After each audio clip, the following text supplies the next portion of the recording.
Broadfields was purchased 5 years ago for security as a runoff for 4 shareholders and be sustainable as well.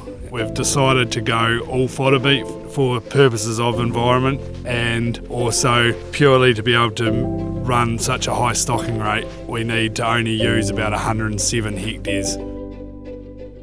Fodder beet is a cost-effective, high-yielding crop that's full of energy in the form of sugar. The stock really like it. Performance is higher than what you would see on any other crop, provided it's managed right. And from an environmental point of view, it's low in protein, so therefore nitrogen excretion is also very low. So it really ticks all the boxes.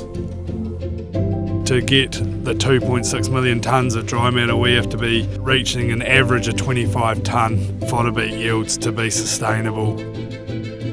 Wholesale seeds, it's become even more important for them to reach our targets and budget and yields because we don't have that freedom of going to buy feed elsewhere anymore. So everything that's grown on this farm is eaten by only our shareholders. Over the past 6 years that we've been growing fodder beet here at Broadfields, we've tried literally dozens of different varieties. We've always had the belief that we need to plant a lower dry matter variety to maximise intake and performance with young stock. So a softer variety that's more conducive to the development of their teeth and the age of the animals. Part of my role was to interpret soil tests and to put nutrient budgets in place with given a set yield target. Obviously I have very high stocking rates on the fodder beet here. That is offset by what we apply to the crop and also the nutrient profile within the crop. So again, that's part of the overriding strategy as to why we have fodder beet on this property.